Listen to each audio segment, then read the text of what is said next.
দেশের সার্বিক মঙ্গল কামনা করে পুরাতন বাণিজ্য মেলার মাঠে অনুষ্ঠিত ঈদ জামাতে দোয়া প্রার্থনা করা হয়েছে।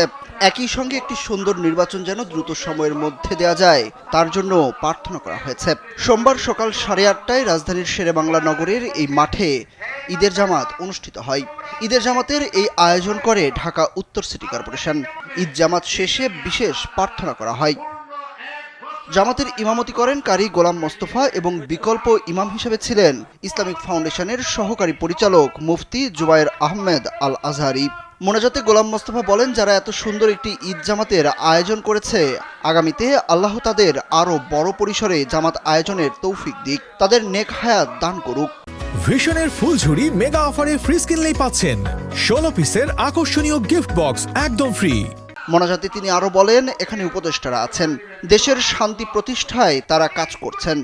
আমরা সবাই প্রার্থনা করি আগামীতে খুব দ্রুত সময়ের মধ্যে যেন তারা নির্বাচন দিতে পারেন।